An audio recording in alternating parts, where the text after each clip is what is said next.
raise your hand. Who need make co-host? Please. We need to make co-host today's all of speaker. Please. Who are speaker? Please raise hand. Okay, so Teacher Maricar, you ask our students who will be co-hosts, all the speakers and also the teachers, who will they'll be given co-host by Sir Moitin, our founder. Kindly raise your hands. Our students also, kindly raise your hand. Ma'am Christine, yes. Ma'am Christina, Don Raver, yes. Our teacher speakers and our student speakers, kindly raise your hands for should be you given co-host co-hosting by our founder, Sir Moidin. Thank you for participating.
Hello, dear. Please, you can start now. Okay. We are going to live Facebook live. Okay, so thank you, Sir Moidin. Teacher Maricar, you have the floor. Okay, so let's start now.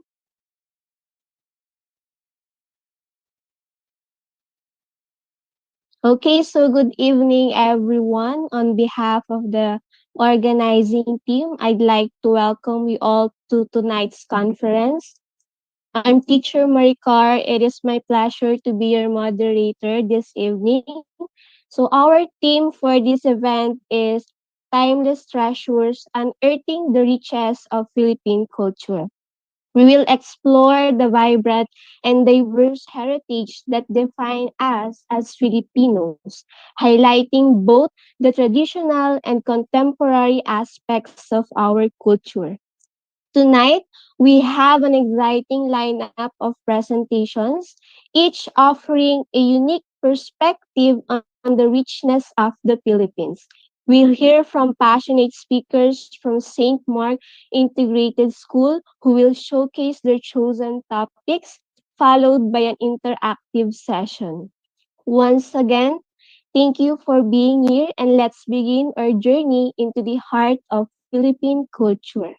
Now, to formally open our program, it is my honor to introduce our distinguished guest, Dr. Rita Aguilar, the Global Director and co-founder of Global Education Network, whose leadership and vision have been instrumental in making tonight's event possible.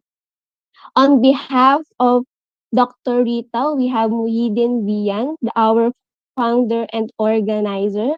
Without further ado, please join me in welcoming Muhyiddin and Dr. Rita Aguilar for the welcome address. Let's give them a virtual applause.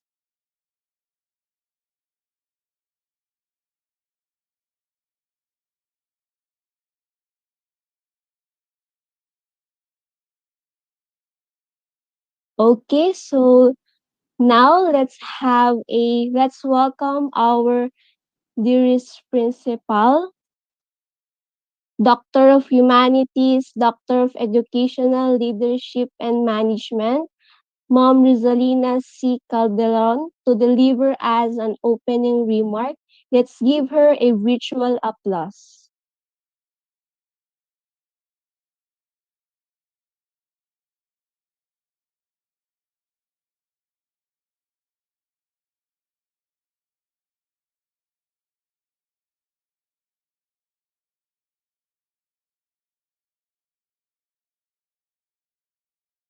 Again, may I call Dr. Rizalina C. Calderon?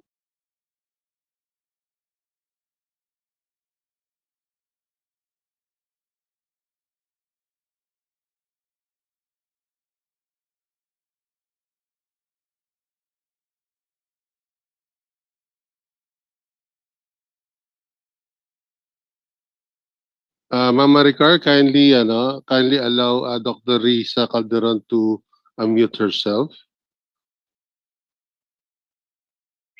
So kindly give her co-host also.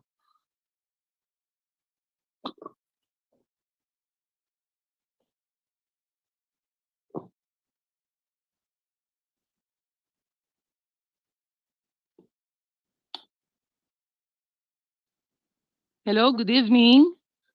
Okay. We Thank you can so hear you much. now. Thank you so much, Mama Ricar. Thank you so much. How about my video? I opened the video, but I can't see myself. It says that I cannot start the video because the host has stopped it.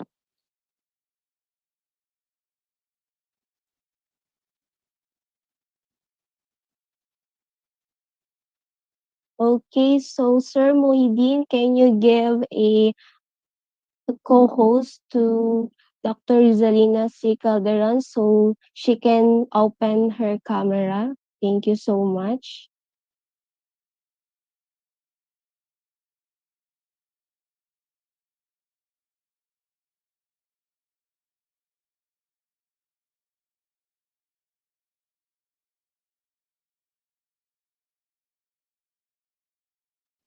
Uh, Sir Moidin, please allow audio and video co-hosting with Rizalina Calderon, Dr. Rizalina Calderon. Thank you, sir. Please raise hand. Please raise hand. Uh, Dr. Risa, please raise hand. I mean using the virtual. Okay. Just we need to make co-host to our speaker. Just for the purpose of our security, we cannot give for all audio and video access. So please, when we need to make any one co-host, please ask me or not. Okay. Okay. So thank you so much. Thank you so much, Mama Ricar and Mohidini, Bruyan, and Dr. Nolly Calderon. Good evening to everyone present today, and welcome to the Global Education Network International Webinar. It is my honor to open the significant event, and I am delighted to see a diverse audience of educators, students, parents, and esteemed guests from across the world, as well as our very own St. Mark Integrated School community. Today, we gather to explore the richness of the Philippines' education and culture, two elements that are at the heart of our nation. In the Philippines, education has always been a means to equip our youth, not just with knowledge, but with the values that reflect who we are as a people: compassionate, resilient, and proud of our heritage. The way we educate our students is deeply connected to our culture, which is a blend of diverse traditions, languages, and histories. At St. Mark Integrated School, we embrace this diversity in every aspect of our learning environment. Our students come from the different backgrounds, and we take pride in celebrating each child's uniqueness. This celebration of diversity is essential to our mission, as we believe it shapes individuals who are not only academically competent, but also culturally aware and respectful of differences. As part of today's webinar, we'll have the pleasure of hearing presentations from our selected Markins. These students, along with their parents, have worked hard to prepare insightful presentations that connect with today's theme: Philippine education and culture. Okay, let's give our Markins and parents and also every one of you a warm round of applause. Okay, thank you so much. So their contributions reflect the dedication we have as a school to engage our learners in meaningful discussions that promote understanding and appreciation of our rich cultural heritage. Before we begin, I would like to extend my deepest thanks to those who have made this event possible. I want to express my gratitude to my husband, Dr. Noli Calderon, the Global Education Network Deputy Director for Asia, for his continuous support and commitment to advancing educational collaboration. I also wish to thank Teacher Maricar, our Miss Deputy Director, for her tireless work in organizing this event. And lastly, to the selected Markins and their parents. I am proud of your participation today. Thank you so much. Thank you.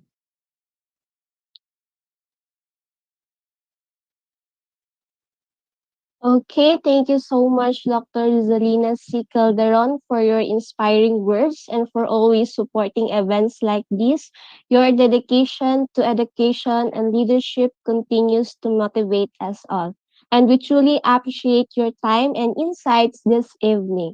Now that we officially open the program, let's move forward with our first presentation of the evening. Our speakers are excited to share their insights on the theme Timeless Treasures, Unearthing the Riches of Philippine Culture. So our first presenter this evening is Albert John Pagat-Patan, a grade 5 student. He will take us on a vibrant journey through Philippine festivals, a celebration of culture. Okay, so Albert Pagat-Patan, you may now share your screen.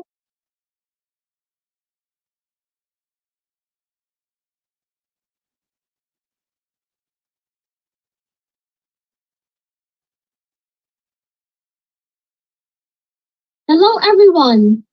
I'm Albert John Pakatpatan, Primary 5 of St. Mark Integrated School, Manila, Philippines.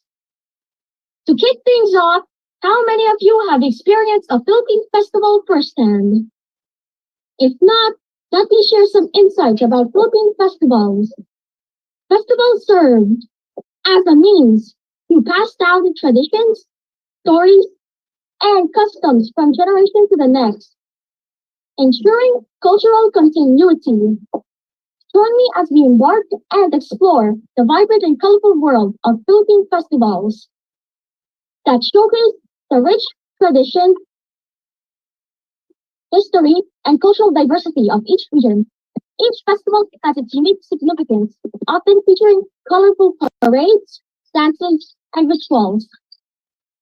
Festivals are a vital part of Filipino identity, reflecting the values, beliefs, and customs of various communities. Philippine festivals are far more than just celebrations.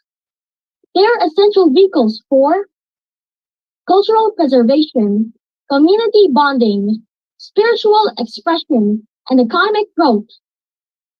They serve as vibrant reflections of the Filipino spirit, uniting people in a shared appreciation of their heritage and identity through these festivals.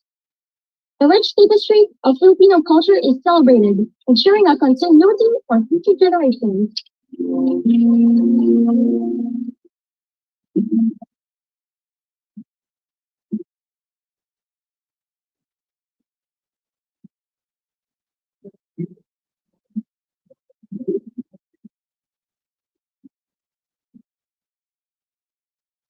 Minsan'y natuwa ang may likha,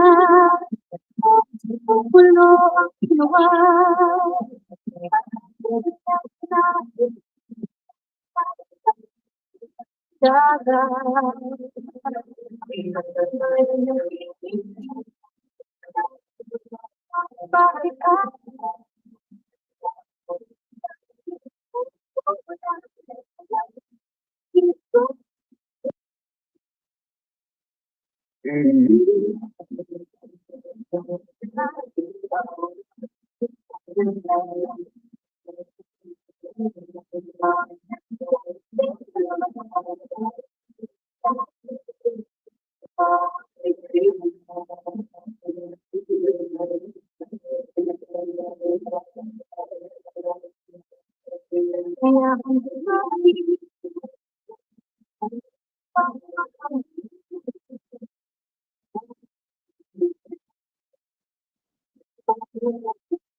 Ang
may gitna, ang pulo ang kinuha.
Hindi, sa kay ano.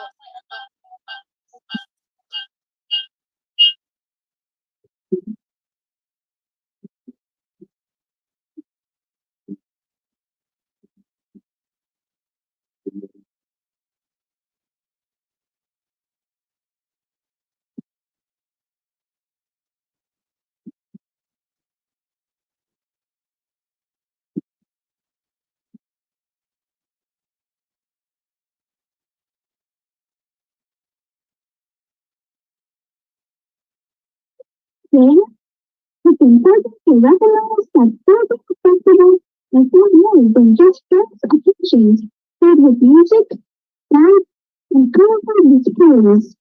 They are vital environments of our history, culture, and collective identity. Each festival tells a story of resilience, faith, and the enduring spirit of the Filipino people. These celebrations and spiritual platforms for the world our rich traditions, allowing us to pass down environmental customs and narratives to future generations. They foster a sense of community and unity, diverse patterns to celebrate shared values and traditions. In time, festivals celebrate our bonds and remind us of our interconnectedness. Moreover, those connected to a vital role in promoting local economy and supporting our destiny of cultural heritage in our modern society. They educate us about our history, environment, and the diverse tapestry of cultures that live in our nation. Our history to the beauty of our identity and the richness of our heritage. They invite us to celebrate not only the present, but also the past, ensuring that our traditions continue to thrive. As we embrace these vibrant celebrations, let us cherish their deeper significance and carry their spirit of joy, unity, and cultural pride into our everyday lives. For being a part of this celebration of different festivals, we continue to celebrate and share the richness of our culture with the world. In addition, I will show all of you the mascara I made last March for our school event. Through this project, I learned more than just artistic skills. I discovered the importance of perseverance and joy of creativity. There were moments of frustration, but I reminded myself of the essence of the Mascara Festival to celebrate life despite challenges. This experience taught me that, like the vibrant life of the festival, we can all wear our own unique expressions of joy and resilience. Creating a mask was an exciting challenge. I began by gathering materials and other embellishments that would bring my vision to life. Each step was a lesson in patience and creativity. As I went, I felt a deep connection to the festival and its significance, reminding me that art is a powerful way to express our feelings and stories. At the event, when I finally reviewed my mask, I felt a wave of pride. It was not just a representation of my hard work, it was a symbol of the collective spirit of our school community. Seeing everyone's creations brought together in one place was a beautiful reminder of how art can unite us and celebrate our differences. Creating a mascara mask was an enriching experience and went beyond the craft itself. It was a journey of self-discovery, creativity, and connection to culture. I encourage all of you to embrace your creativity and find ways to express yourself. Whether through art, music, or any other passion. Thank you for allowing me to share my experience of Filipino festivals in our own unique ways. Number 5.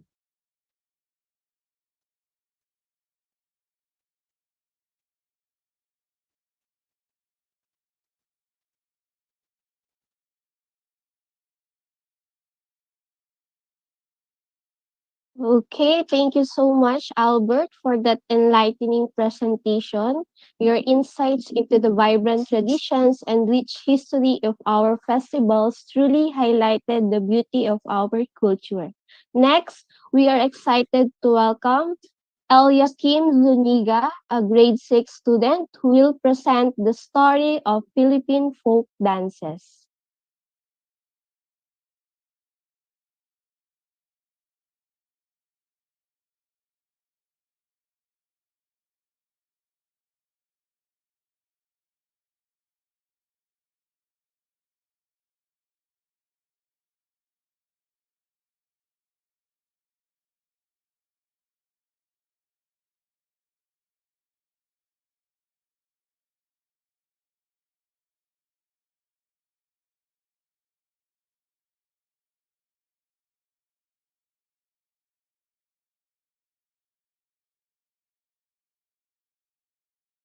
Eliakim, you may now share your presentation.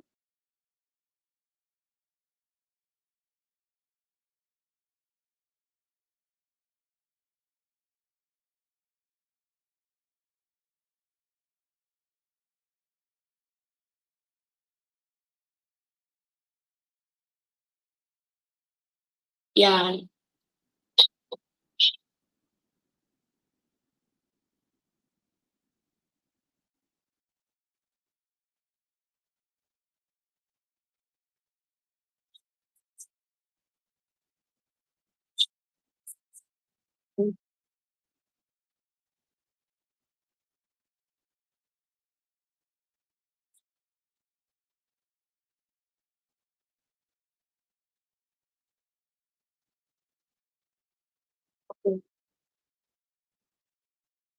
Good, good evening, everyone. Well, I'm Eliakim Neri El Zuniga, a grade 6 student of St. Mark Integrated School, Quezon City, Philippines.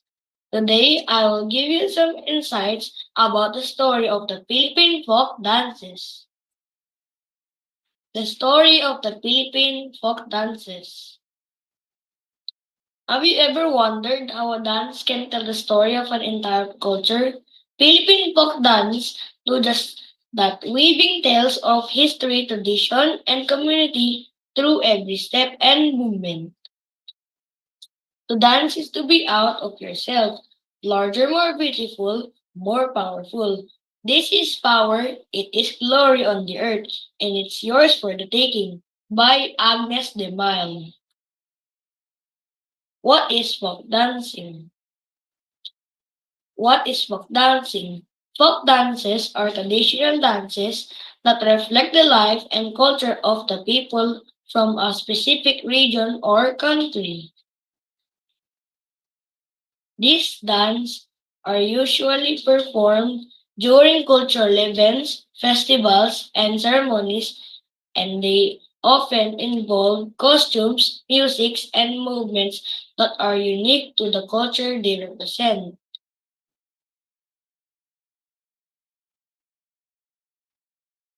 Now, let's talk about Philippine folk dances. The first one is the tinikling dance of the bamboo poles. The tinikling dance, often regarded as the national dance of the Philippines, has its origin in the Visayas, specifically on the island of Leyte. The dance is named after tickling birds, which are known for their quick and graceful movements. It is a traditional Filipino dance that mimics the movement of tickling birds as it dodges bamboo traps set by farmers. This picture shows the different dance steps of tinikling dance.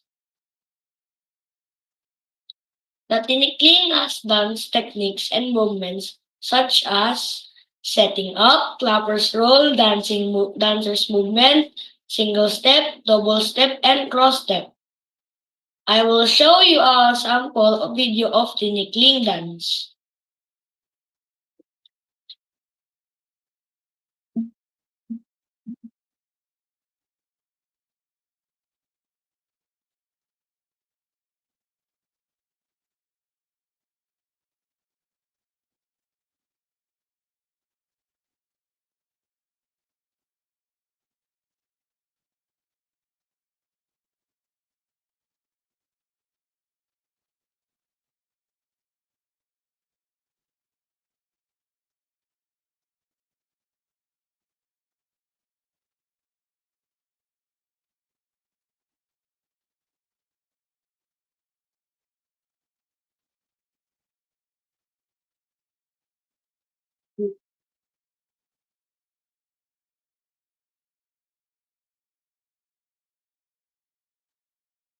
Oh.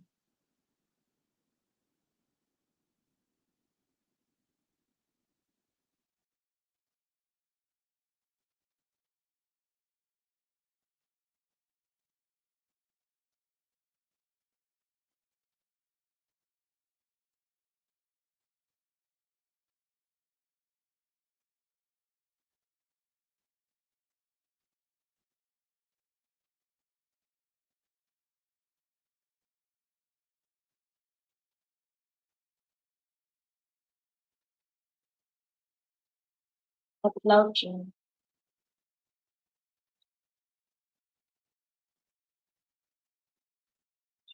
The video shows that a dance is usually performed in pairs or groups, with dancers showing off their agility and coordination. The goal is to avoid getting caught by the bamboo poles while performing intricate steps.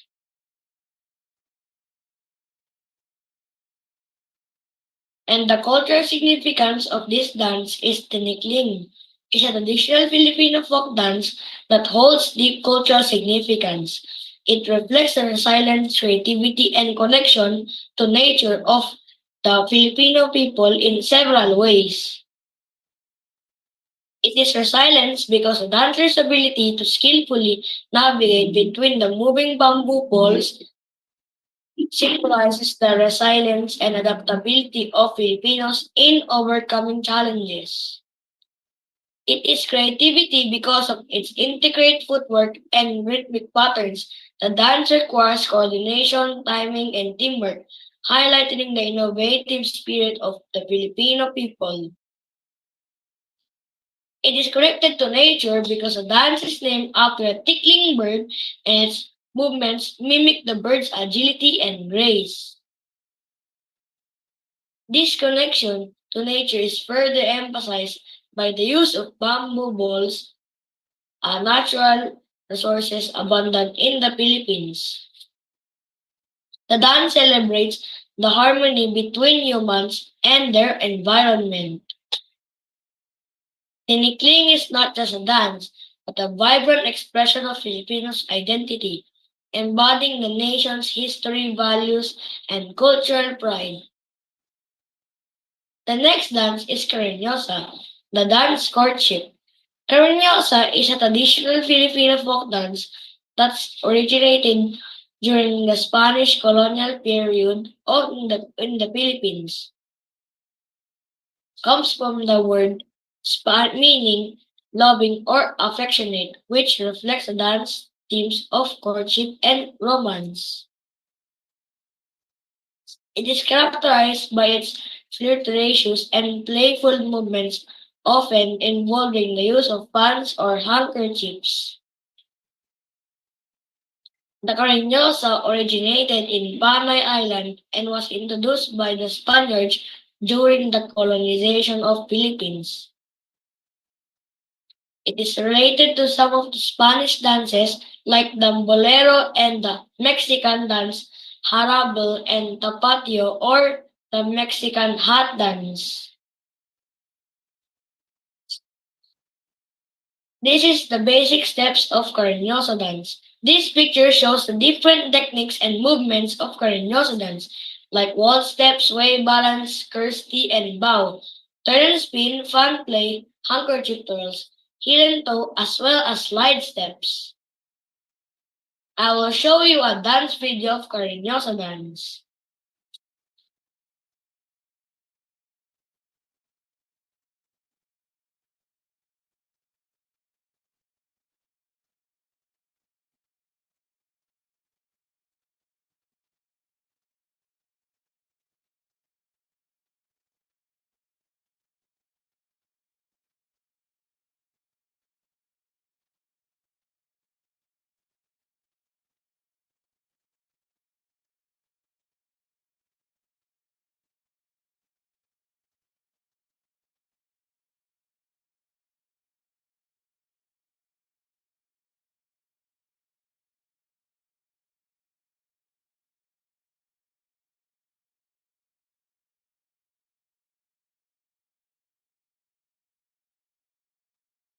The cultural significance of this dance is a dance reflects the blending of Spanish and Filipino cultures, showcasing the elegance and refinement of Spanish courtships rituals combined with the vibrant energy of Filipino traditions. It emphasizes traditional values of love, modesty, and respect, making it cherished part of Filipino cultural heritage. I therefore conclude that Tinikling and Cariñosa are two iconic Filipino dances that beautifully illustrate the rich tapestry of Filipino heritage, blending indigenous elements with colonial influences to create something uniquely Filipino. Both dances highlight the adaptability and resilience of Filipino culture. Tinikling with its intricate footwork and coordination symbolizes the Filipino spirit of perseverance and adaptability. Cariñosa, with its elegant and playful gestures, reflects the blending of Spanish and Filipino cultures, showcasing the country's rich cultural identity. These dances have not only preserved traditional values but also evolved over time. Tinikling has seen modern adaptations incorporating contemporary music and dance styles, while Cariñosa continues to be a popular performance at cultural events, symbolizing the enduring legacy of Filipino heritage. Together, Tinikling and Cariñosa represent the harmonious blend of indigenous and colonial influences, creating a unique cultural expression that is distinctly Filipino. They serve as testament to the country's rich history and the enduring spirit of its people. That's the end of my simple discussion. I hope you learned something. Once again, I'm Eliakim Neri El Zuniga. Thank you and God bless us.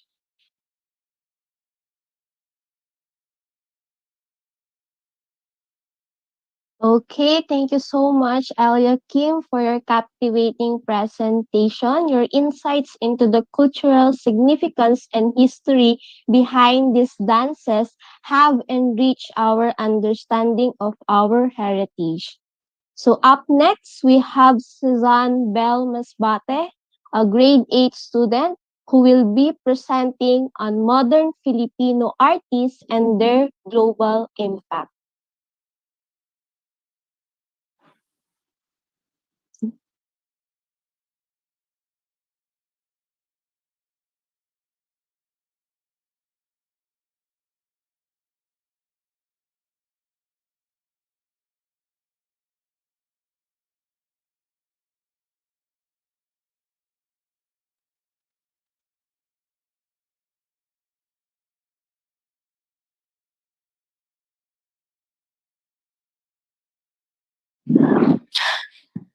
Exploring the Art of Philippine Indigenous Tribes by Suzanne Bell A. Masbate.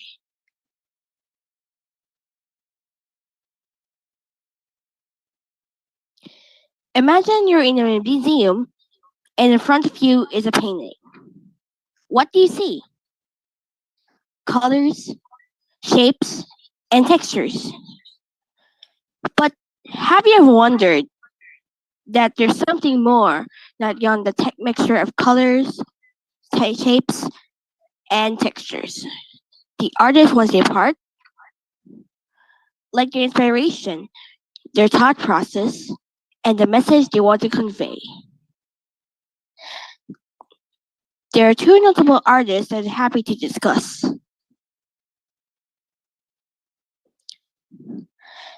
As we move along, let's have a peek of their world and explore their distinctive style, iconic works, and how they promoted Filipino culture.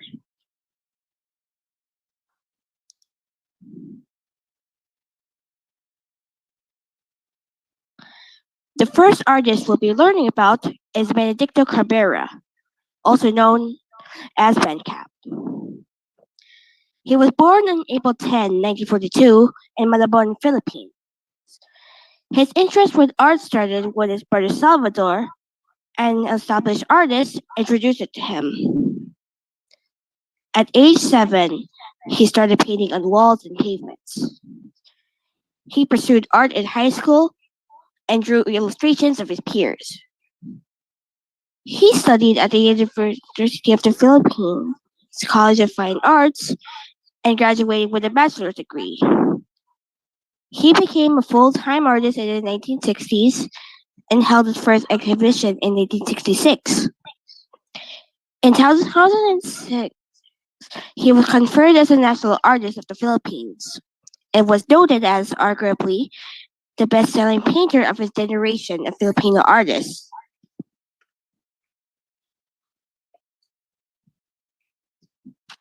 Here is an image of the Bandcamp Museum in Benguet. It was established in 2009 as a way for Cabrera to host his works.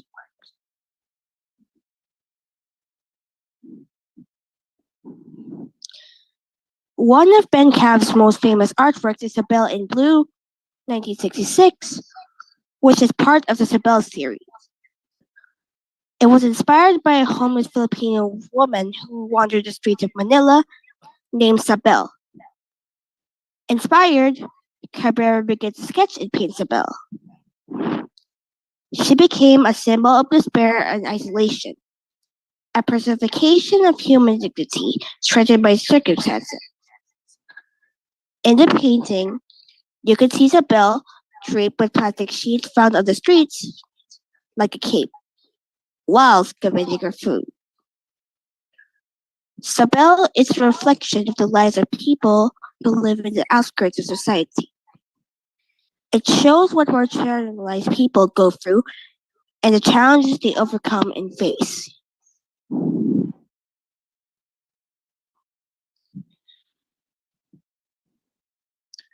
Ben Cab is a pioneer in modern contemporary Filipino art.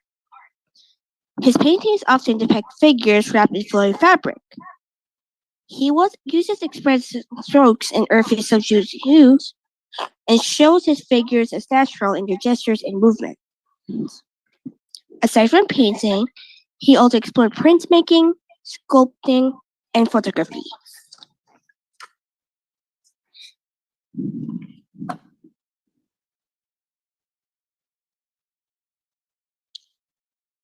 Cabrera's works depict Filipino culture and history, people, and places, depicting them in realistic settings.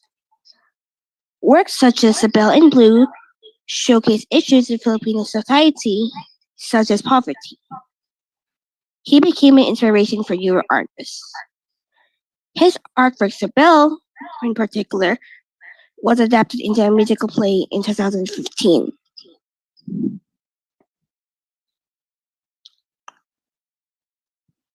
Let's move on and talk about a wonderful artist I would like you to know about. Pasita Abad. Pasita Barsana Abad was born on October 5, 1946 in Basco, Batanes. She was the daughter of a congressman. Following in her family's footsteps, she studied political science at the University of the Philippines in 1868 and graduated law studies the following year. She became active in student demonstrations during the Marcos Agreement, and after her family home in Manila was gunned down, her parents persuaded her to move abroad. While on her way to Spain, she meant to stop over at San Francisco to visit an aunt, and decided to stay here. She studied in San Francisco. In 1973, she attended a conference in Monterey, California, where she met her husband, Jack Garrity. They traveled across Asia for 12 months. This event marked the beginning of her lifelong affair with travel. The trip across Asia and Philippines had an impact on Abad. She developed an artistic interest in Islamic, Hindu, and Buddhist culture, diversity, and cultural traditions. When she returned to the United States, Abad pursued painting at the Corcoran School of Arts in Washington, D.C. She exhibited her work in over 200 museums, galleries, and other venues, including 75 solo shows. Sadly, she died on December 7th, 2004, at the age of 58. Here are some of the countries that Pasita Abad went to. She went to approximately 80 countries across the globe, mostly around Asia.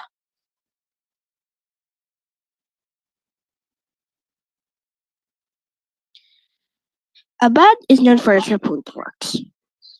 Trapunto is a technique in which cloth is stitched over the banana dress and is painted and adorned with objects such as beads, mirrors, and sheets of tin. She developed this in the late 70s. The painting you're seeing now, Patita Sailing, 1983, is an example of trapunto.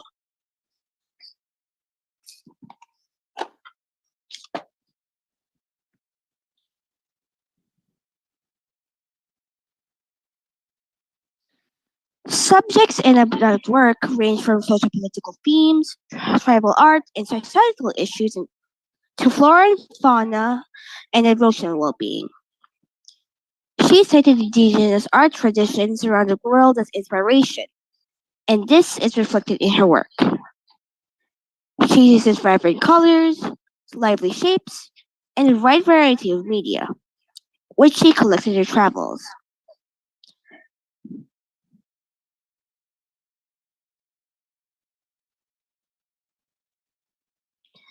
For her artwork, Abad showcases her experience traveling across the world for decades.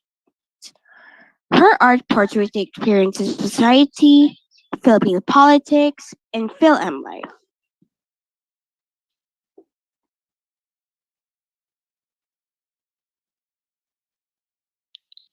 Final thoughts. The works of Ben Benka and Pasita Abad show that art can not only be creative, but be powerful in building bridges and sparking change. Their artworks represent the Filipino spirit and are a cultural message to the world. They represent voices that need to be heard, those shunned by normal society.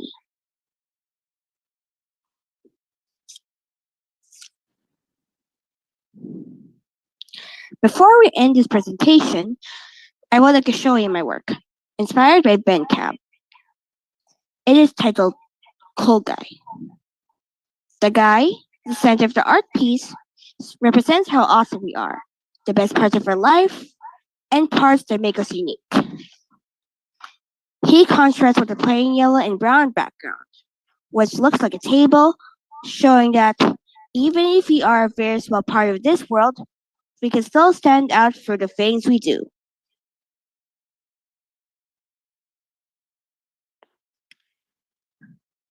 That is all I want to show and discuss. Thank you for watching this representation. Goodbye.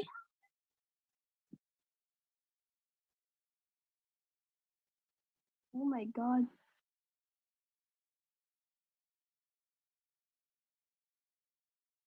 Okay, thank you so much, Cezanne Bell Masbate, for your insightful presentation. Your exploration of how contemporary artists are influencing the global art scene truly highlights the richness and creativity of Filipino culture. Next, we have Don Raver Velasquez, who will be representing the cultural significance of Philippine literature, the Noli Me Tangere.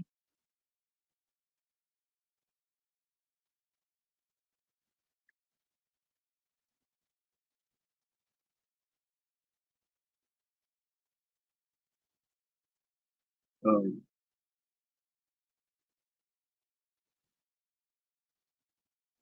Good evening, everyone. I'm Don Draver S. Velasquez, a graduate student of St. Mark. Good evening to all of the participants, to our beloved principal and vice principal, and also to our Gen Deputy Director.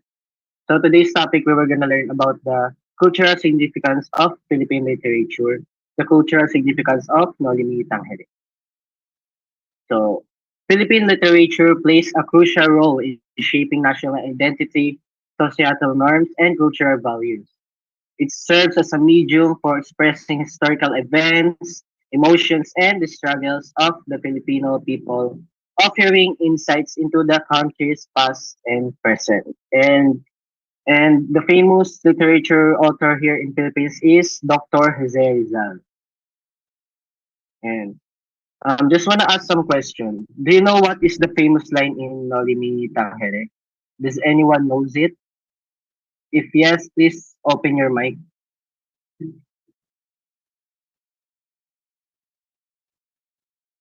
So, okay. No one knows it. Okay. So, the famous line in Noli Me Tangere, it is translated in Filipino as, dapat bigyang dangal ang isang mabuting tao habang buhay pa kaysa kung patay na. In English, it is translated as, a good man should be honored while alive rather than dead. So, now, let's start talking about Philippine literature. So, the Philippines in 19th century under the Spanish rule. So the conditions of the Philippines in the 19th century were characterized by economic growth and political stagnation, creating a revolutionary atmosphere. Real intellectuals inspired by rebel movements in Europe formed the propaganda movement. So the 19th century of the Philippines were characterized by economic growth and political stagnation. And also the propaganda movement, which later on led by Dr. Jose Rizal. So why Dr. Jose Rizal wrote the Nolimi Tangere? So Dr. Jose Rizal wrote Nolimi Tangere that exposed the system social ills of his time and critique Philippine society. He used the novel as a platform to reflect on the historical and social realities of the Philippines, using allegory and character symbolism. So he wrote the Nolimi Tangere to expose the system social ills of his time and critique Philippines. Also the political issues in the Philippines under the Spanish colonial. So he decided the novel to, he dedicated his novel to the Philippines, his motherland. So, aiming to eliminate the social conditions and the sufferings of the Filipino under the Spanish tyranny. So he chose the title Nolimi Tangere based on Jesus' utterance upon his resurrection to symbolize his country desire for liberation. And now, overview of the novel Nolimi Tangere. So, in the novel Nolimi Tangere, Jose Rizal represented his persona as Crisostomo Ibarra, who was a rich character, yet he was rebellious who fought for freedom of the Spaniards. So, in Nolimi Tangere, Jose Rizal represented his persona as Crisostomo Ibarra, who was a rebellious and fought for freedom for the Spaniards. And there is also Elias who sacrificed his life for Crisostomo Ibarra because he believed that Crisostomo Ibarra has a better chance to fight against the Spaniards. So in the novel, the story of Crisostomo Ibarra, who came from Europe to study and returned in the Philippines after his 7 years of journey. And after that, he also visited his love, Maria Clara, whom he missed for so long. So Maria Clara is the fiancée of Crisostomo Ibarra in the novel of Nolimi Tangere. So after that, Crisostomo Ibarra was shocked to learn about his father's death. Lieutenant Guevara, his father's friend, told the story behind his father's death because Padre Damaso ordered the grave diggers to transfer his father's body, Rafael Ibarra, to the Chinese cemetery. Although the grave diggers did not follow Padre Damaso's orders, they threw the body into the river, and that made Crisostomo Ibarra angry, and that made him start the revolution against Padre Damaso and the Spanish government. So, how Lolimi Tangere opened the eyes of Filipinos to the abuse of the Spanish government and prior, revealing the widespread oppression they faced. So, Rizal's works inspire a generation of Filipinos to stand up against colonial oppression and fight for their right of freedom. And in also in 1887, it was banned by the Spanish government. But now, mandatory reading status today demonstrate the progress made by the Philippines towards democratic ideals, freedom of expression, and the recognition of its national heritage. So now, until now, it still inspires inspired a generation of Filipinos to stand up against colonial oppression, to fight for their right and freedom. So, reflection on Jose Rizal's legacy. So, Dr. Jose Rizal Nolimi Tangere and the legacy is still felt here in the Philippines today as it remains a powerful reminder of the struggle against colonialism and the quest for social justice. So until now, the impact of Jose Rizal legacy and the No Limit Tangere impact is remains powerful reminder of the struggle against colonialism and quest for the social justice here in Philippines. So that's all the cultural significance of Philippine literature, the cultural significance of Nolimi Tangere. Now, once again, thank you for listening. Okay, thank you so much, Don River, for your enlightening presentations. Up next, we have Elise Anika Barreto, who will be presenting the other significance of Philippine literature, El Filibusterismo.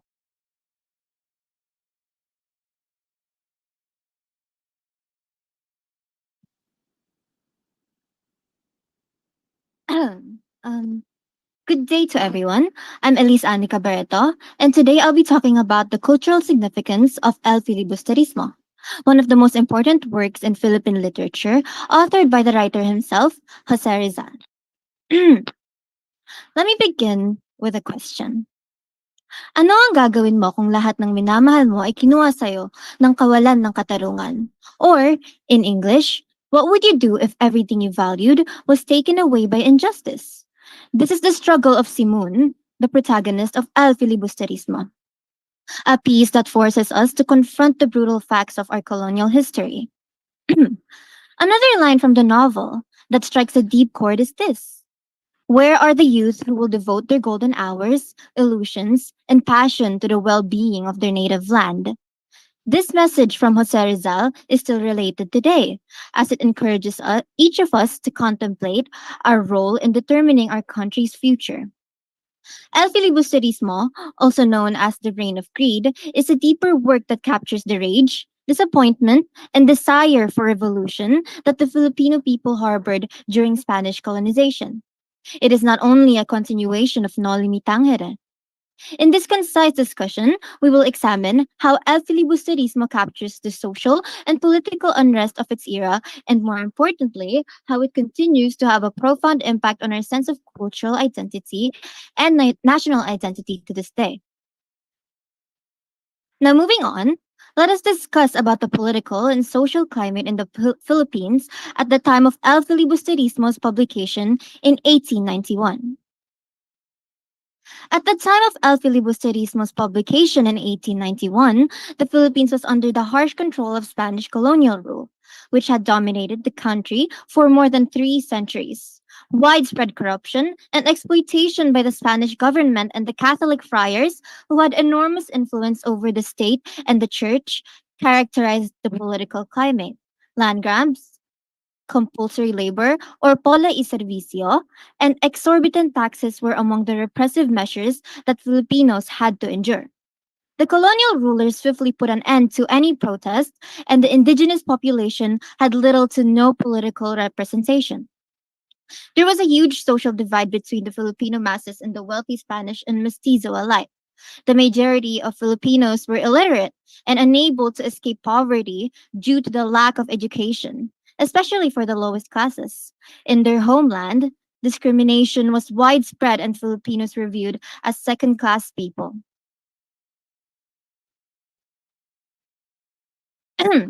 In addition to exposing the negative effects of colonialism and igniting nationalist feelings, the 1887 publication of Noli Me Tangere also put Rizal, the book's author, in danger. The Spanish government reacted negatively to Rizal's work once it was published because they believed it to be dangerous. So the question is, what was Rizal's experiences after publishing Noli Me Tangere? Let's dive in deeper. After publishing Noli Me Tangere in 1887, Jose Rizal faced severe backlash from the Spanish colonial officials and the powerful friars because they saw the book as a challenge to their authority. His family was harassed and had their land seized, and he was threatened with death. Rizal's work Rizal's viewpoint was significantly impacted by this time of persecution and personal risk, which changed the tone of his later book, El Filibusterismo. His developing belief that armed resistance might be required to attain true freedom from colonial control and that nonviolent reforms were inadequate was reflected in the darker and more revolutionary themes. Now that we're done tackling about El Filibusterismo's historical context, we can now go to the overview of the novel. After years of exile, Crisostomo Ibarra returns to the Philippines under the alias Simon, a prominent and wealthy jeweler. In the poignant and sad tale of El Filibusterismo, Simon is seized by a desire for vengeance against the Spanish authorities who ruined his life and his dream for the nation. And he has lost trust in the possibility of peaceful reform. Disguised and resentful, he initiates a scheme to provoke an armed uprising because he thinks that the only way to free the Filipino people from the cruel hold of Spanish colonial power is by a violent revolution. In an attempt to stir up instability in this content that will eventually result in a greater uprising, Simon utilizes his riches and influence to corrupt those in positions of authority. Convinced that only extreme action and brutality will put a stop to the decades of oppression that have shattered the Filipino people. Simon's character, who personifies the transition from nonviolent protest to drastic and violent action, who represents a growing belief among Filipinos that revolution may be the only way to true freedom. After witnessing his people's ongoing suffering and the failure of his previous peaceful attempts, the once hopeful and idealistic man has turned resentful and disillusioned. Simon's acts throughout the books are motivated by this sense of betrayal and hopelessness, demonstrating how an extended period of persecution may rob a person of their humanity and leave only the need for vengeance alive. The book depicts bleakly what occurs when hope fades and despair replaces it. Lastly, the story explores the effects of oppression on society, at large as well as on individuals. Anger, anxiety, and pain are prevalent in the population as a result of the cruel acts of the friars and the Spanish government. Through a cycle of violence and retaliation, colonial power dehumanizes both the oppressed and the oppressors, leaving no one fully free. As Rizal demonstrates, El Filibusterismo's characters are forced to make difficult decisions, forcing them to consider the moral ramifications of their choices. Now, what really is the cultural significance of El Filibusterismo? El Filibusterismo holds deep cultural significance as it represents a turning point in Jose Rizal's perspective on the struggle for Philippine independence. El Filibusterismo depicts Rizal's growing dissatisfaction with the prospect of change through nonviolent means. Although his prior work, Noli Me Tangere, promoted peaceful reforms through education, illumination, and moral transformation, Simon, a character in El Filibusterismo, feels that the only way to free the Philippines from Spanish colonial control is through an armed revolution. Rizal captures the anguish and despair that many Filipinos experienced under harsh Spanish rule via Simon's thirst for vengeance and insurrection. Even after Noli Me Tangere was published, Rizal saw that injustices persisted and that nonviolent measures were insufficient to combat the systemic corruption and misuse of power. El Filibusterismo suggests that revolution may be required to bring about true freedom and justice in the face of unrelenting persecution, because it examines the complex moral issues surrounding the use of violence in the fight for liberation and reflects their historical struggle for independence. The novel strikes a deep chord with Filipinos. It demonstrates Rizal's growing comprehension of the difficulties of revolution and resistance to colonial control and documents the development of his ideas.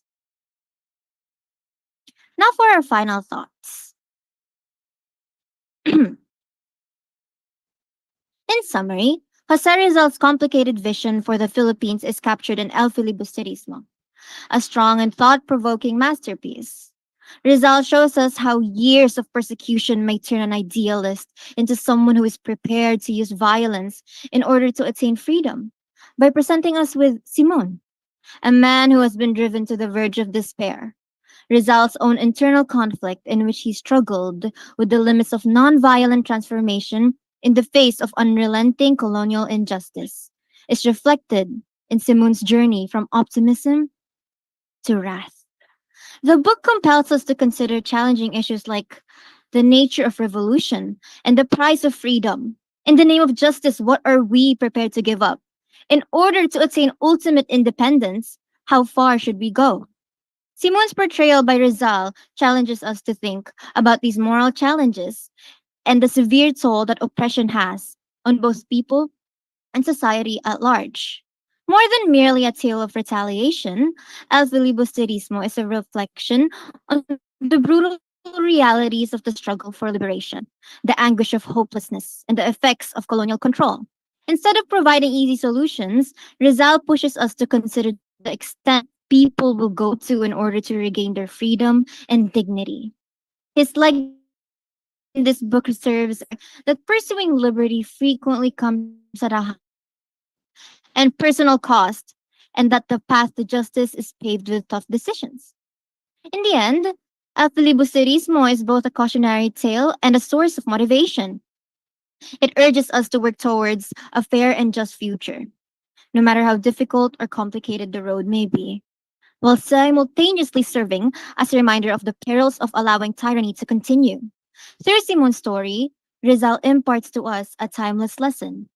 The pursuit of freedom necessitates not just bravery, but also a profound awareness of the human cost involved. Thank you, everyone, for listening.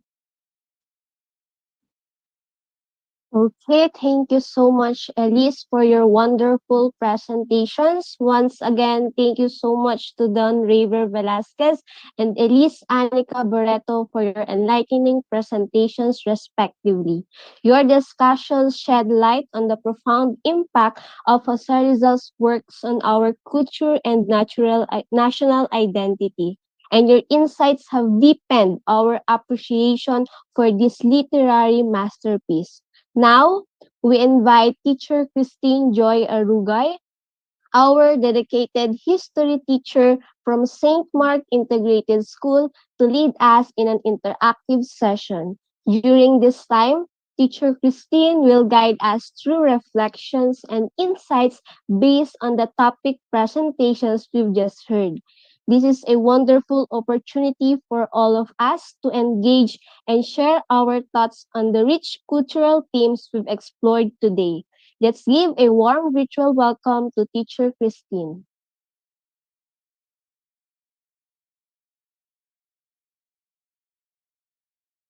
Hi, good evening, everyone. Am I audible po? Yes, you are audible. Mom Christine, can you open your cam? Yes, for a minute, please. I might have a problem po with my camera at the moment. So,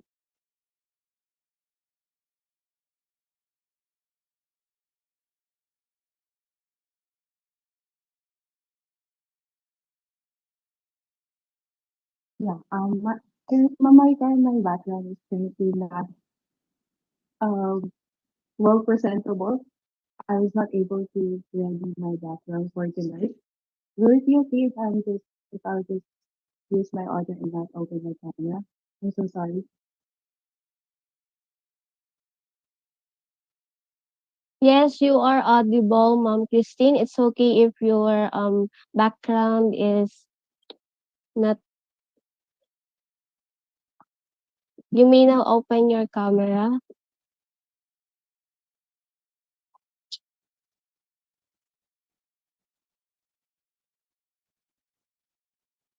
Yeah. So, hi, good evening, and ladies and gentlemen.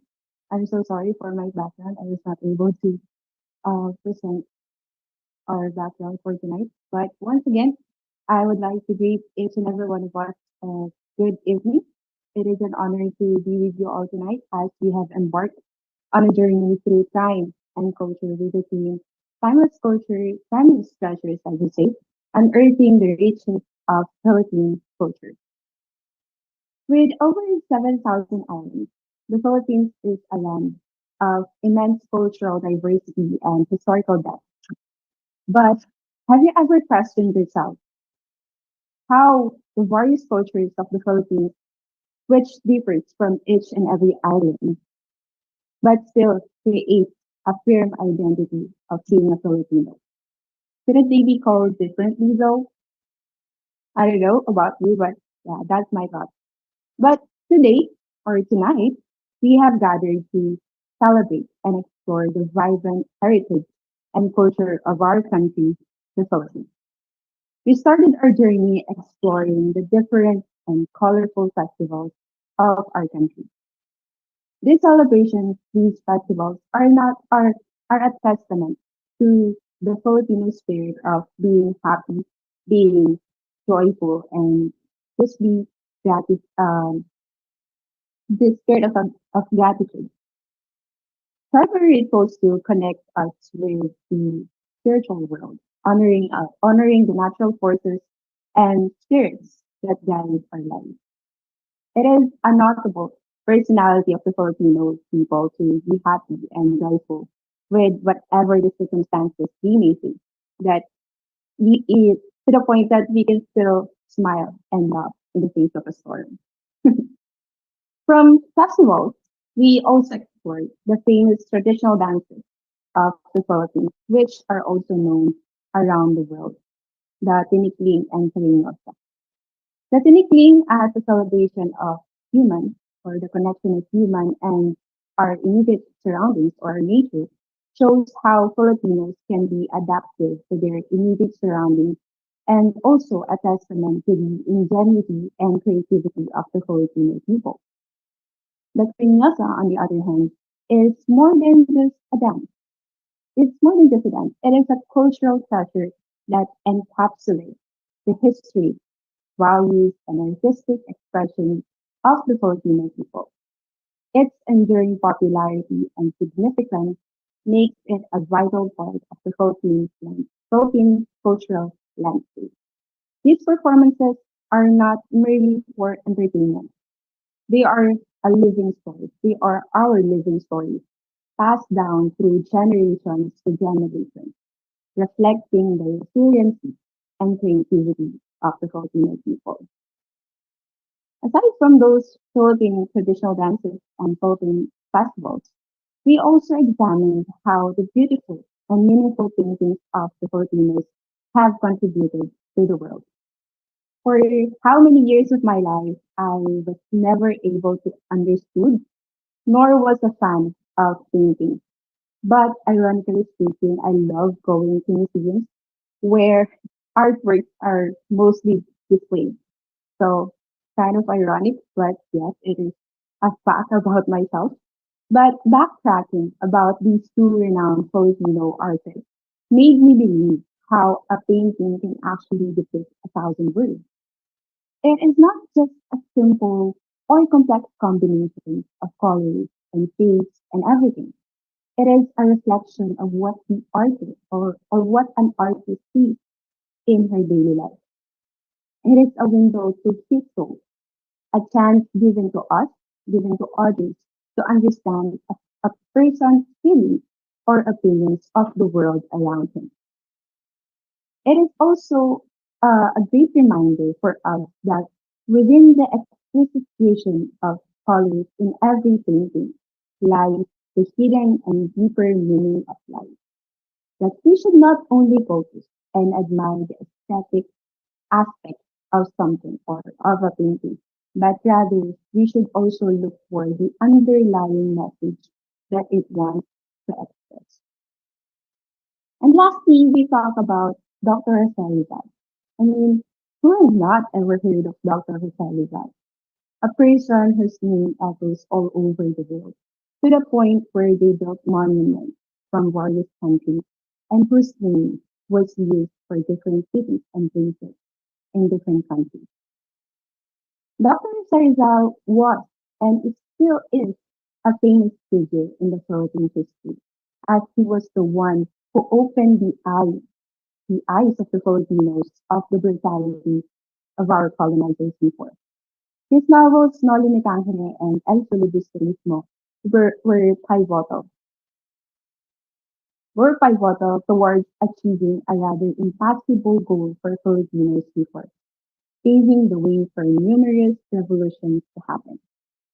These novels are not just simply novels. They are not just simply novels that we would read in one sitting, but they are a reflection. They are the reflections of Philippine society during the colonial period.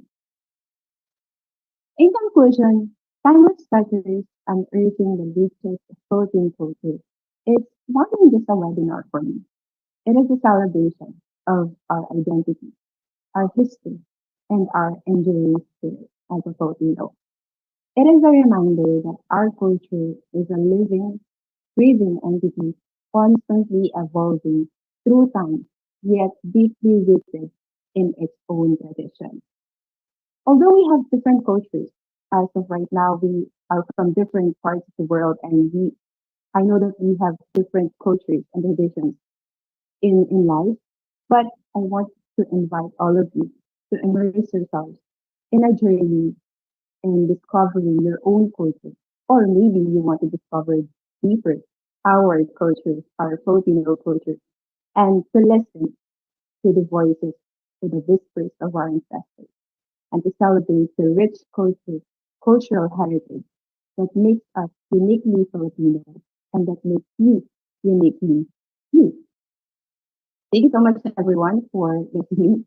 I hope we learned something, or no, it's not that I hope we learned something, but I know that we already learned something from the various presentations from our students at our school. And for the discussion, or I would also like to thank the students from our school for our meaningful discussions. And yep, that's it for my reflections. And have a wonderful night, everyone. Okay, thank you so much, Teacher Christine. Your reflections and insights based on the presentations enrich our understanding of the topics and encourage meaningful discussions among all of us. Now, we are excited to move on to another presentations that will continue to explore the richness of Philippine culture. Our next speakers have prepared insightful topics that promise to further enhance our understanding and appreciation of our heritage. Now, let's have Raven Andrego, who will be presenting on musical instruments of the Philippines. You may now share your screen, Raven.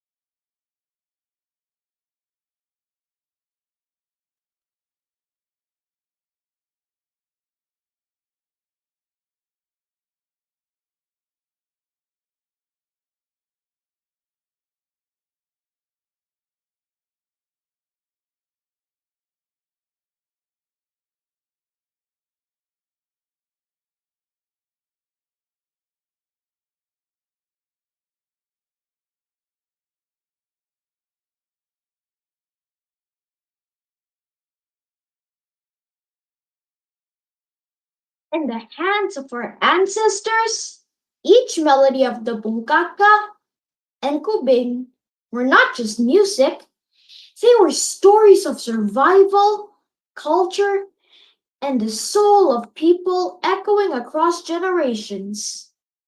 I am Raven Andre M. Go, a student of St. Mark Integrated School, Philippines. Join me as we explore the rich legacy of Filipino indigenous instruments, particularly the bungkaka and kubing. Together, we'll uncover how these ancient sounds continue to shape what our cultural identity, bridging the past with the present, and ensuring that the stories of our ancestors live on through music. This is a kubing, a type of jaw harp hand-carved from bamboo. It can be found across the Philippines, known by different names in various regions. For several tribes in the south, it is called the kubing. In the central Philippines, it's referred to as the subing. And the northern Luzon, it is labeled as the ulibao.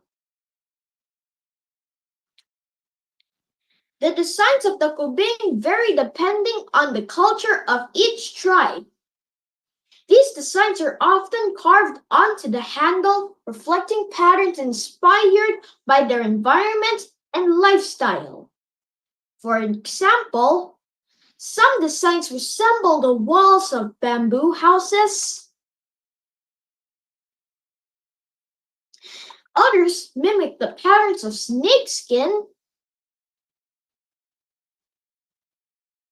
while others are drawn from traditional weaving. No matter the designer name, one thing remains the same. The kubing produces a distinct and exceptional sound. The tone of the kubing also differs across regions. For instance, the Maranao kubing has a deeper tone, the Tiboli version has a higher pitch, and the Ibanag kubing produces a more varied sound. Traditionally, the kubing is used as a filler in songs, but it can also be combined with contemporary music, creating a modernized and unique sound that appeals to today's generation. This is the kubing, a piece of our culture and a treasure that resonates with the soul of the Filipino people.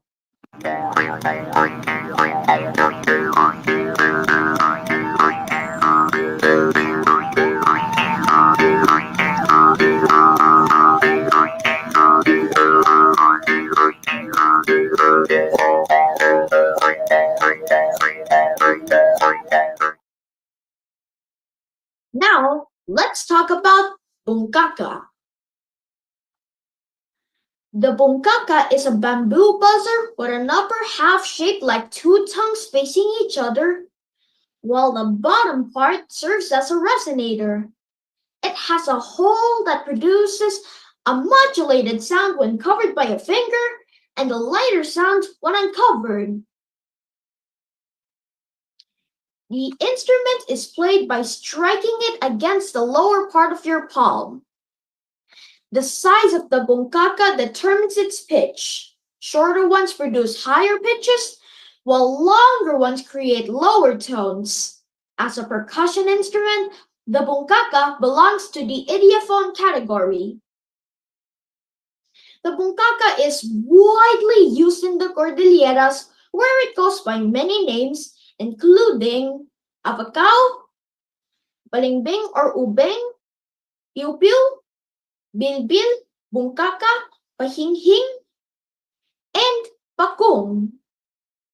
It is commonly found among various indigenous tribes throughout the Philippines. Traditionally, it was used to drive away birds in the rice fields to protect the crops, but it also plays a role in festivals and communal celebrations.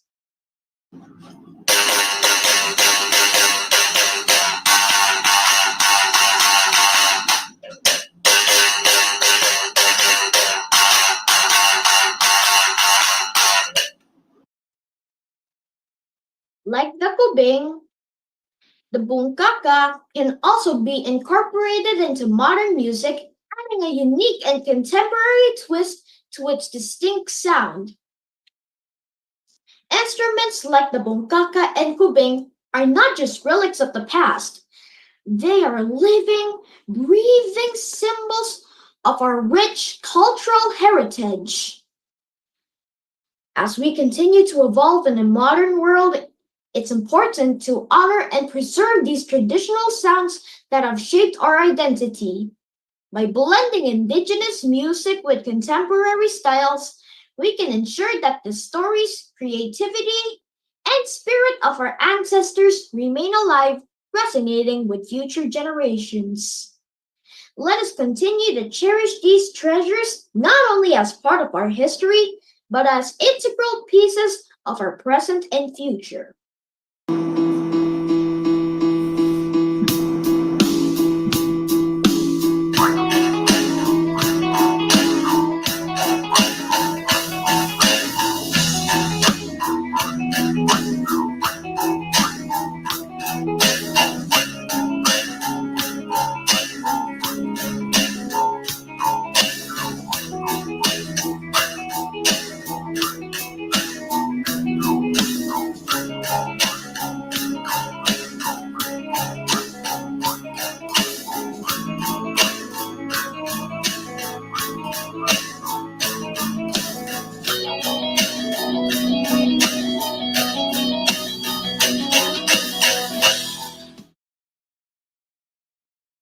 Wasn't that awesome? Thank you.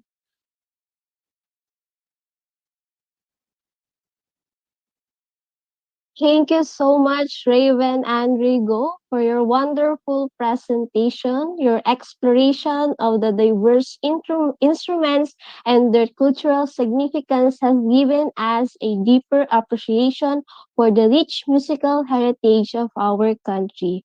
Now, let's have Kirsten Angela Lim, who will be presenting on the art of weaving in Philippine culture, the piña fabric.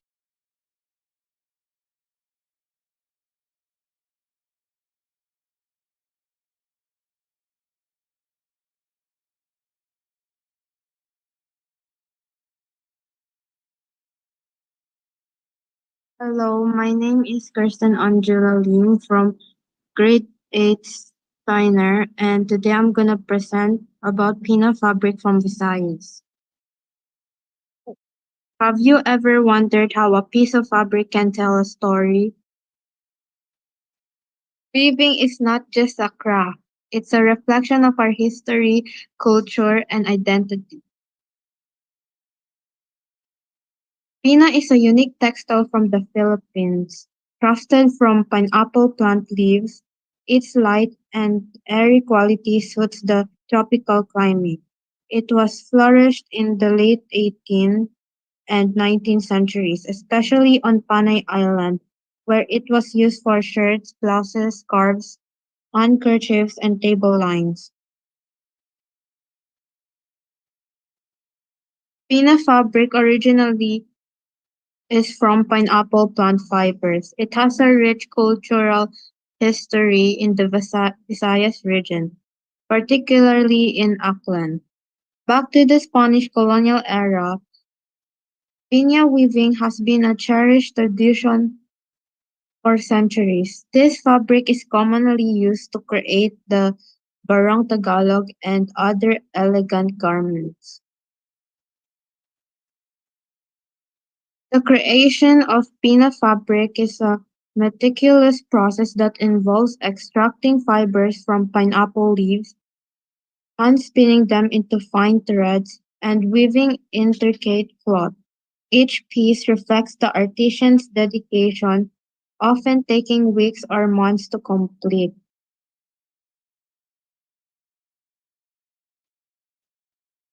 In Filipino culture, pina fabric represents elegance, pride, and tradition, and it's often worn during significant events like weddings and ceremonies. Pina garments reflect Filipino heritage, artistry, and cultural identity.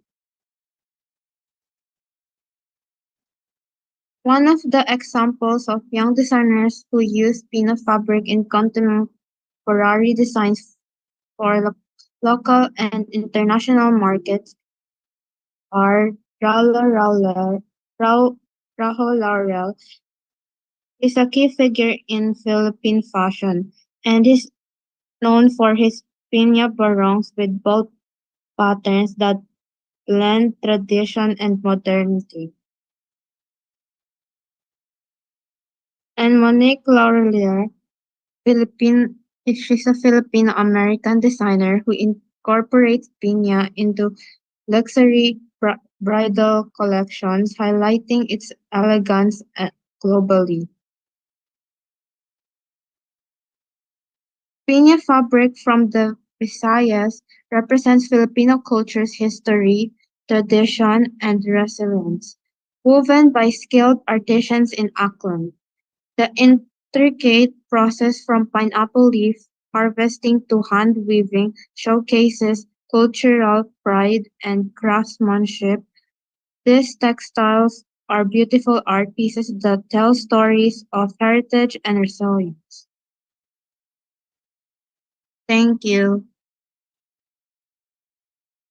Okay, thank you so much, Kirsten, for your wonderful presentation. Now let's have Ernest Rosie Sase, who will be presenting the art of weaving in Philippine culture, the Tinalak.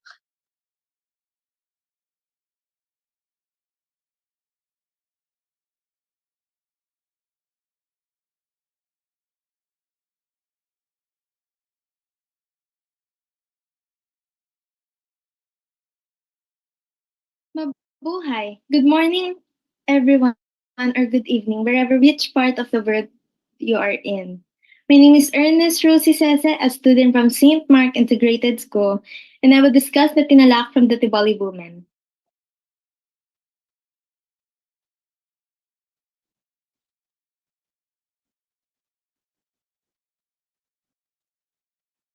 As Mahatma Gandhi once said, a nation's culture resides in the heart and in the soul of its people.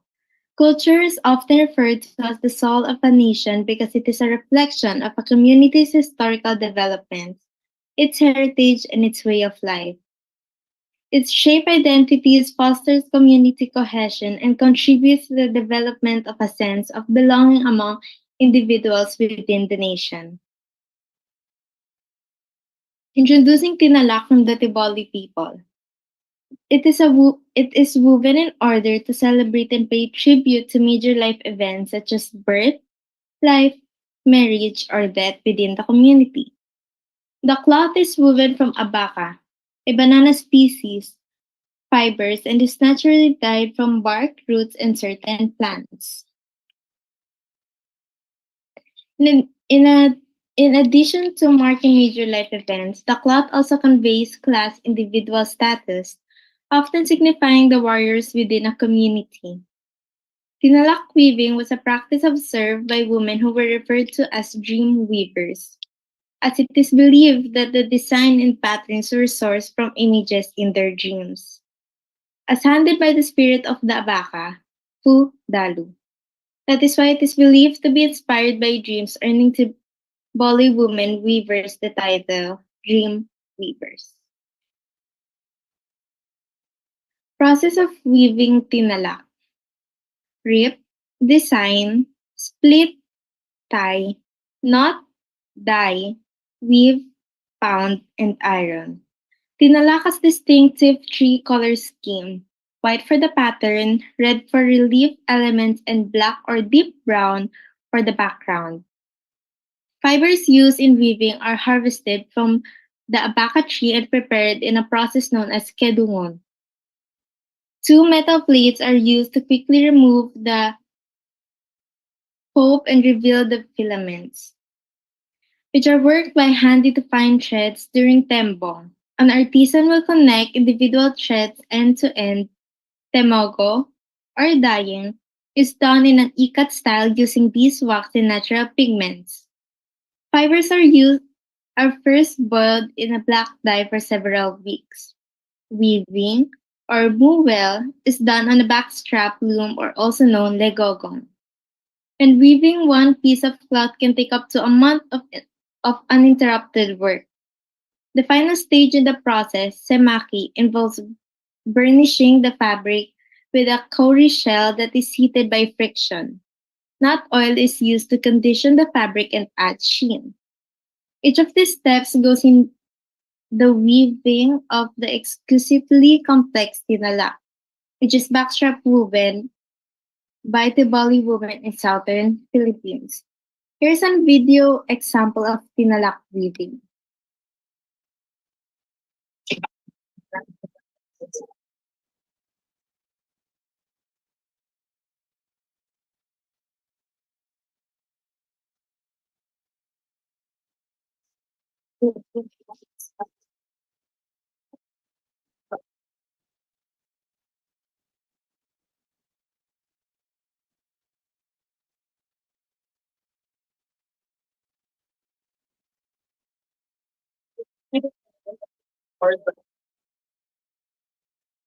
That 30-second video took them 1 month of uninterrupted work, more if it was interrupted. These tanalak are handmade only. When a weaver tries to get inspiration from nature, the inspiration is from a spiritual world. The Tepoli, the indigenous people of Lake Cebu in highlands of South Cotabato, Mindanao, designed the Baka-type tinalak textile. The tinalak are woven dreams. Its tie-dye patterns are handed from mother to daughter, bestowed on the weaver in dreams by Fu Dalu, the female spirit of the Abaka. Like the tinalak, the artist tried to preserve the original nature as much as possible, as shown by the undyed threads and the feel of the finished product. For Tiwali, weaving tinalak is a spiritual practice that connects the weaver to their ancestors and the spirit world. Each design is unique and to be revealed to the weaver in their dreams. Tinalak is a sacred cloth woven by Tiboli people in communities around Lake Cebu, Mindanao Island.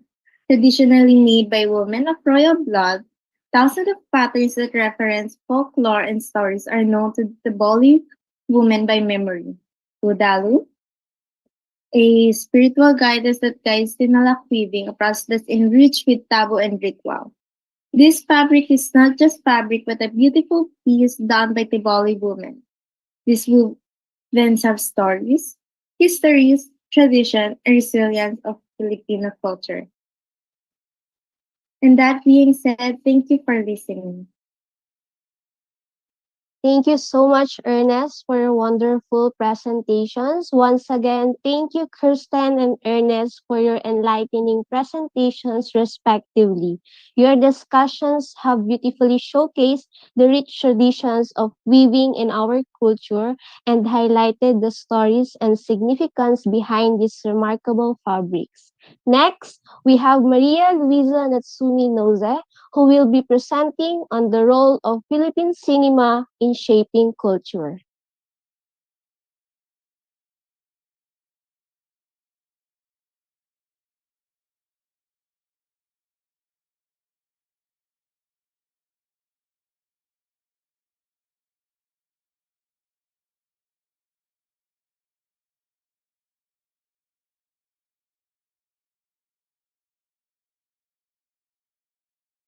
Okay, Mr. Mohidin, can you give Natsumi a co-host tab? Thank you so much.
Okay, Natsumi, can you try it again?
Okay, Natsumi, I'll share the screen instead, and you may now open your mic and camera to start presenting.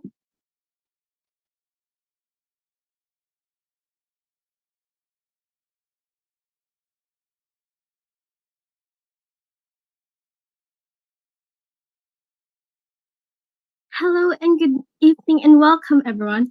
I'm so sorry for the inconvenience because my tablet is it's dead because it's low batt. And thank you again. And as we open our discussion, I would like to welcome and extend a warm greeting and thank you all for joining us today. I am Natsumi and I am here in front of all of you to present today's evening's presentation. As one of the most important forms of our culture and history, film plays a significant role in shaping our society and expressing our identity as Filipino. In our discussion today, we will explore the important role of Philippine cinema in shaping culture. Next slide, please. But first, I have a question for all of you. How much do you think movies influence our way of thinking? It's alright if you don't want to answer, but for those who want to share, you can share your answers in the chat. But if you don't, it's alright. Well, for the answer of the question, well, watching movies can influence our beliefs, attitudes, and stereotypical pertinence to certain social issues and marginalized communities. Next slide, please.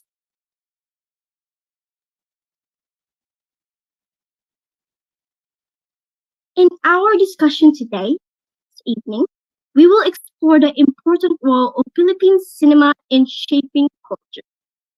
Cinema has played a significant role in shaping and reflecting Philippine culture and history. It has been a powerful medium for storytelling, persevering cultural heritage, and expression the experiences and the perspective of Filipinos. Through films, the unique blend of indigenous and foreign influences in Filipino culture has been celebrated and explored, while historical events and social issues have been depicted and critiqued. The film industry in the Philippines has also served as a platform for artistic expression and innovation, contributing to the country's cultural identity and artistic legacy. Overall, cinema has been an integral part of the Philippine cultural landscape, providing window into the country's diverse and dynamic heritage. Next slide, please.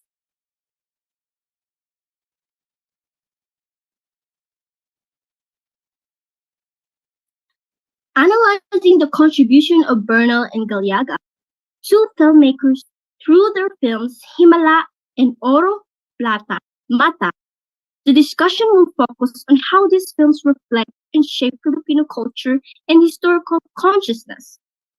This involves understanding the themes, characters, and narratives of the films and how they contribute to the broader cultural and historical context of the Philippines. Next slide, please. Now, introduction to Ishmael Bernal. Next slide, please. Ishmael Bernal, born in September 30, 1938, and died at June 2 in 1996, was a Filipino filmmaker, stage and television director, actor, and screenwriter, noted for his melodramas, particularly with feminist and moral issues. Has directed many landmark Filipino films such as Nunal sa Tubig, 1976, City After Dark, 1980, Relasyon, 1982, Himala, 1982, and Hinugot sa Langit, 1985. He was declared a National Artist of the Philippines in 2001. Next slide, please.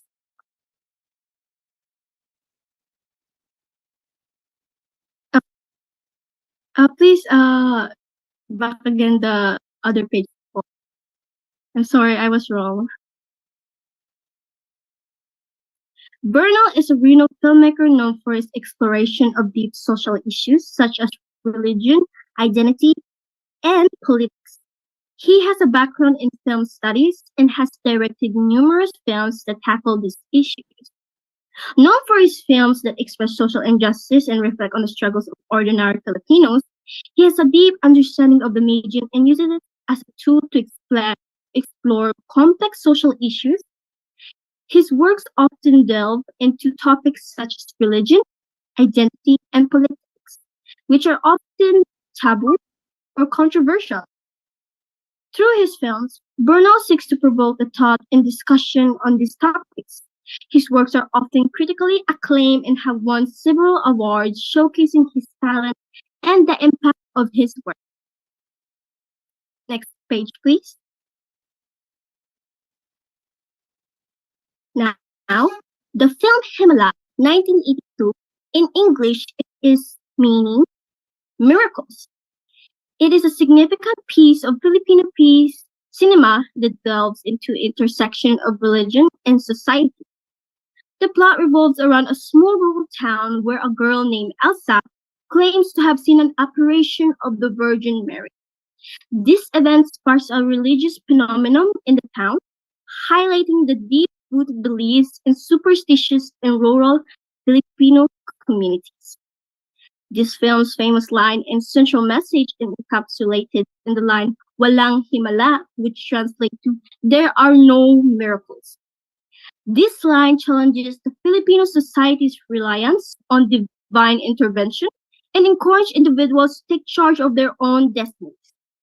The film only not addresses religious themes, but also touches upon broader societal issues such as poverty and societal expectation. The impact of Himala on society was profound, as it sparked conversation on these critical topics and prompted Filipinos to reflect on their beliefs and the state for their nation. To the next slide, please. Let us all watch a short video of famous scene of Himala. Walang himala! Ang himala ay nasa puso ng tao! Nasa puso nating lahat! Tayo ang gumagawa ng himala! Tayo ang gumagawa ng mga sumpa ng mga Diyos!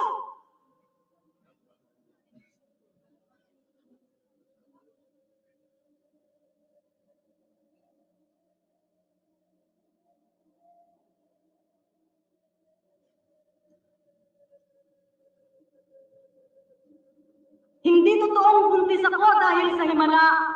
Hindi totoong nagpakita sa akin ng mahal na birhen. Walang himala. Hindi totoong may himala. Tayo ang gumagawa ng himala. Tayo ang gumagawa ng mga sumpa sa mga Diyos. Okay, now that's the video. And here is a reenact scene that I did with my co-artist theater in one of these scenes in Himala. Now for the next slide, please. Now let's move on to the next topic. Introduction to Pique Galiaga. Next slide, please.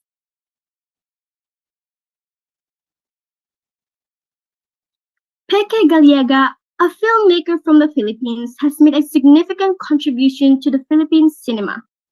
He is renowned for his visually rich storytelling and historical epic films. His works often depict the cultural and historical aspects of the Philippines, providing a unique perspective on the country's history and culture. His films have been recognized both nationally and internationally, contributing to the development and recognition of the Philippine cinema. His contribution to Philippine cinema is significant as it helps to preserve and promote the country's cultural heritage. Next slide, please. Oro, plata, mata, which means gold, silver, bad luck, or it means death. It's a film set during World War II that follows two aristocratic families whose lives are disrupted by the Japanese occupation. They are forced to confront survival and the collapse of their way of life. The film reflects the drastic social and cultural changes brought about the war, especially the transformation of class structures and values. It showcases the vulnerability of the elite during times of national crisis. The film brought to the forefront the experiences of the Filipino aristocracy during World War II, illustrating the brutality and loss of innocence that many Filipinos experienced during the Japanese occupation. Next slide, please.